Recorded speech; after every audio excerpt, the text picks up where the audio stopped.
Hello students, कैसे हैं आप लोग। उम्मीद करते हैं अच्छे होइएगा और अच्छे ढंग से एग्ज़ाम का प्रिपरेशन भी करते होइएगा। तो आज की इस वीडियो में मैं क्लास 10th वाले स्टूडेंट्स के लिए मैथ से कुछ VVI ऑब्जेक्टिव प्रश्न लेकर आया हूं, जो आपके लिए मोस्ट इंपॉर्टेंट क्वेश्चन है। कहने का मतलब 25 क्वेश्चन लिया है और ये 25 क्वेश्चन प्रीवियस ईयर में लगातार पूछा गया है। तो इस वीडियो को आप देखना ना भूलें। अगर वीडियो अच्छा लगेगा तो वीडियो को लाइक कर दीजिएगा और साथ में चैनल को सब्सक्राइब भी कर लीजिएगा। चलिए स्टार्ट करते हैं। देख लीजिए वो 25 क्वेश्चन क्या है। ये लगातार पूछा गया है और पूछने की संभावना 2023 में भी है, तो आप वीडियो को देखना ना भूलें। चलिए सबसे पहला क्वेश्चन देख लीजिए क्या है आपका। सबसे पहला क्वेश्चन है 625 के अभाज्य गुणनखंड में 5 का घात क्या होगा। यानी कहने का मतलब यहाँ पे 625 को तोड़िएगा ना तो 5 कितना बार आएगा, यही प्रश्न आपसे पूछ रहा है। तो देख लीजिए 625 को तोड़ेंगे तो चलिए तोड़ लेते हैं। तो 625 को तोड़ेंगे तो 5 से लगाएंगे तो 125 बार में लगेगा पहले। उसके बाद फिर 5 लगाएंगे तो ये 25 बार में, 25 पंच 125। फिर 5 लगाएंगे तो 25 25 और फिर 5 लगाएंगे तो 5 एकम 5। तो कहने का मतलब 5 कितना बार आ गया, 1 2 3 4। तो 5 की पावर 4। तो पूछ रहा है 5 का घात कितना होगा, तो ये 5 का पावर कितना आ गया, 4, जो कि ऑप्शन नंबर आपका ये डी करेक्ट है। सारा क्वेश्चन मोस्ट इंपॉर्टेंट क्वेश्चन है। वीडियो को कंसंट्रेट के साथ पूरा देख लीजिए। ये 25 क्वेश्चन में से 25 क्वेश्चन आना तय है। इसी कॉन्सेप्ट पे रहेगा आपका, सिर्फ डिजिट चेंज रहेगा और लगभग इसमें ऑलमोस्ट 20 क्वेश्चन सेम टू आ जाएगा, सेम टू हूबहू आ जाएगा। तो आप वीडियो को पूरा देख लीजिए। दो परमेय संख्या के बीच कितनी परमेय संख्या होता है। दो परमेय संख्या के बीच कितनी परमेय संख्या होता है, तो मैं आपको बता दूं दो परमेय संख्या के बीच कितने परमेय संख्या होता है। तो ऑप्शन नंबर आपका ये डी करेक्ट है, अनंत होता है। नेक्स्ट क्वेश्चन देख लीजिए। √3 एक है, तो मैं आपको बता दूं √3 एक क्या है। तो √3 का पूरी वर्गमूल ना होगा तो ये आपका एक अपरमेय संख्या है, जो कि ऑप्शन नंबर आपका ये सी करेक्ट है। √3 क्या है, तो ये √3 एक अपरमेय संख्या है। अगला क्वेश्चन देख लीजिए। सारा क्वेश्चन मोस्ट इंपॉर्टेंट क्वेश्चन है आपके लिए। निम्नलिखित में कौन अभाज्य संख्या है। तो अभाज्य संख्या क्या होता है, वह संख्या जो एक और स्वयं से ही कटे। तो 11 को देखिए, 11 वह संख्या जो एक और स्वयं से ही कटता है। कहने का मतलब 11 जो है 11 से ही कटेगा, अर्थात स्वयं से ही कटेगा और 1 से ही कटेगा, बाकी दूसरा कोई नंबर से नहीं कट सकता है। तो निम्नलिखित में कौन अभाज्य संख्या है, तो ये 11 जो है ये अभाज्य संख्या है। अगला क्वेश्चन देख लीजिए। अगला क्वेश्चन क्या आपका, एक घात वाला बहुपद क्या कहलाता है। एक घात वाला बहुपद क्या कहलाता है, अर्थात जिसका पावर 1 होगा वह बहुपद क्या कहलाता है, तो वह कहलाएगा रेखिक बहुपद, जो कि ऑप्शन नंबर आपका ये सी करेक्ट है। अगला क्वेश्चन देख लीजिए। 6 नंबर क्वेश्चन क्या है, निम्नलिखित में कौन सत्य है। तो ऑप्शन नंबर आपका ये सी करेक्ट है, sec 45 बराबर cos 45, क्योंकि sec 45 का भी वैल्यू क्या होता है, sec 45 का वैल्यू होता है √2 और cos 45 का भी वैल्यू क्या होता है √2। तो ये sec 45 बराबर क्या हो जाएगा, cos 45, यानी दोनों का वैल्यू √2, यानी ये दोनों बराबर हो सकता है, जो कि ऑप्शन नंबर आपका ये सी करेक्ट है। अगला क्वेश्चन देख लीजिए। अगला क्वेश्चन क्या है आपका, रेखिक समीकरण युग्म को हल करने की कितनी बीजीय विधियां हैं। यानी रेखिक समीकरण को हल करने के लिए कितनी बीजीय विधियां हैं, तो ये 3 है। आपको मैं बताया था ये 3 है। पहला प्रतिस्थापन, दूसरा ये विलोपन और तीसरा वर्ज गुणन विधि। तो आपको याद होगा ये 3 विधि है, याद रखिएगा। नेक्स्ट क्वेश्चन देख लीजिए। सारा क्वेश्चन मोस्ट इंपॉर्टेंट क्वेश्चन है आपके लिए। अगला क्वेश्चन है 8 नंबर।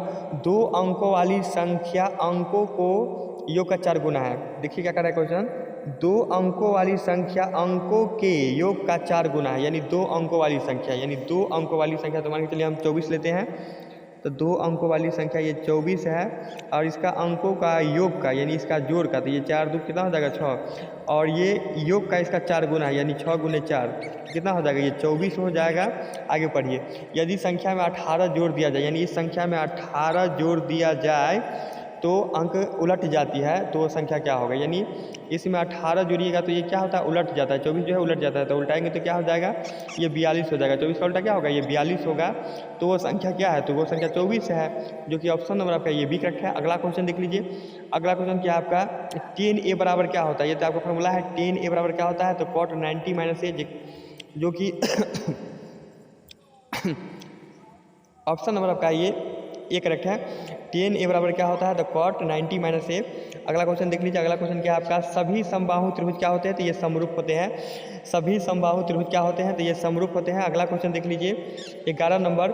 वृत्त के केंद्र पर बना कोण होगा, तो ये 360 होता है। वृत्त के केंद्र पर कितना डिग्री कोण बनता है, तो 360। अगला क्वेश्चन देख लीजिए। अगला क्वेश्चन क्या आपका, निम्न में किसका मान 0 के बराबर है। निम्न में किसका मान 0 के बराबर होता है, तो ये cos 90 का वैल्यू जो होता है ये 0 के बराबर होता है। अगला क्वेश्चन देख लीजिए। किसी घटना की प्रकृति का अधिकतम मान कितना होता है, किसी घटना की प्रकृति का अधिकतम मान कितना होता है, तो 1 होता है, याद रखिएगा इसको। और यहाँ से क्वेश्चन और बन सकता है किसी घटना का प्रायिकता का न्यूनतम मान कितना होता है, तो ये 0 होता है, याद रखिएगा। अधिकतम मान पूछे तो 1 होता है और न्यूनतम मान पूछे तो ये 0 होता है, याद रखिएगा। नेक्स्ट क्वेश्चन देख लीजिए, 14 नंबर क्वेश्चन है, किसी वृत्त के बाहरी बिंदु से कितनी स्पर्श रेखा खींची जा सकती है, यानी किसी वृत्त पर बाह्य बिंदु से कितनी स्पर्श रेखा खींची जा सकती है। यानी मान के चलिए एक वृत्त है, एक बाह्य बिंदु आपका ए है, इससे कितनी स्पर्श रेखा हम खींच सकते हैं, तो एक स्पर्श रेखा यहाँ से जाएगा और एक स्पर्श रेखा यहाँ से जाएगा, जो कि 2 है, तो जो कि ऑप्शन नंबर आपका ये डी करेक्ट है। अगला क्वेश्चन देख लीजिए, वृत्त की सबसे बड़ी जीवा क्या होता है, तो ये व्यास होता है। ऑप्शन नंबर आपका ये सी करेक्ट हो जाएगा। वृत्त की सबसे बड़ी जीवा क्या होता है, तो ये व्यास होता है। अगला 16 नंबर क्वेश्चन है, 16 नंबर क्वेश्चन देख लीजिए। 16 नंबर क्वेश्चन क्या कर रहा है, चक्रीय चतुर्भुज के सम्मुख, ये चक्रीय चतुर्भुज के सम्मुख कोणों का योग कितना होता है, तो चक्रीय चतुर्भुज के सम्मुख कोणों का योग 180 डिग्री होता है, याद रखिएगा। चक्रीय चतुर्भुज के सम्मुख कोणों का योग कितना होता है, तो ये 180 डिग्री के बराबर होता है। अगला क्वेश्चन देख लीजिए, सारा क्वेश्चन आपके लिए मोस्ट इंपोर्टेंट क्वेश्चन है। 17 नंबर क्वेश्चन देखिए, 1 tan 2 थीटा बराबर होता है, 1 tan 2 थीटा बराबर होता है, तो ये sec 2 थीटा के बराबर होता है, जो कि ऑप्शन नंबर आपका एक करेक्ट है।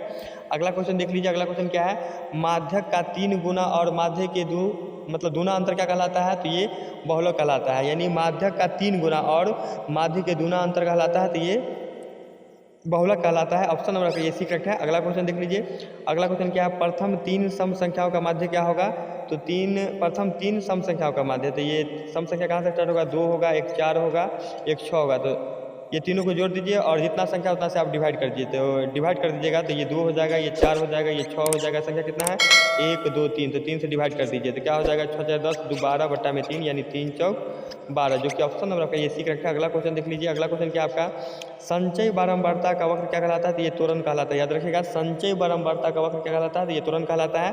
अगला क्वेश्चन देख लीजिए, असंभव घटना की प्रायिकता क्या होता है, तो ये 0 होता है। जो प्रायिकता नहीं घटेगा उसका मतलब प्रायिकता क्या होता है, जो घटना नहीं घटेगा उसका प्रायिकता क्या होता है, तो ये 0 होता है। और जो घटना घटेगी उसका प्रायिकता क्या होता है, तो 1 होता है, याद रखिएगा। यानी असंभव घटना की प्रायिकता कितना होता है, तो 0, ये 0 होता है, और संभव घटना की प्रायिकता कितना होता है, तो 1 होता है, याद रखिएगा। नेक्स्ट क्वेश्चन देख लीजिए, √2 क्या है, √2 क्या है, इसका पूरा परिवर्गमूल नहीं होगा, तो ये अपरमेय संख्या है आपका।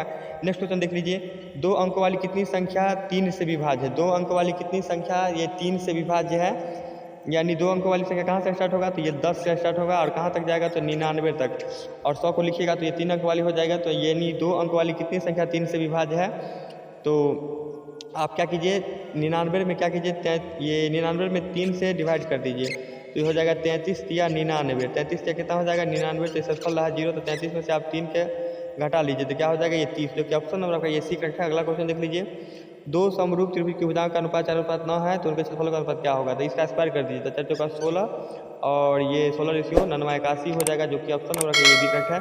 तो उम्मीद करते हैं ये वीडियो आपको समझ में आया होगा, तो वीडियो को लाइक कर दीजिए और साथ में चैनल को सब्सक्राइब कर लीजिए। ओके, तब तक के लिए बाय, मिलते हैं।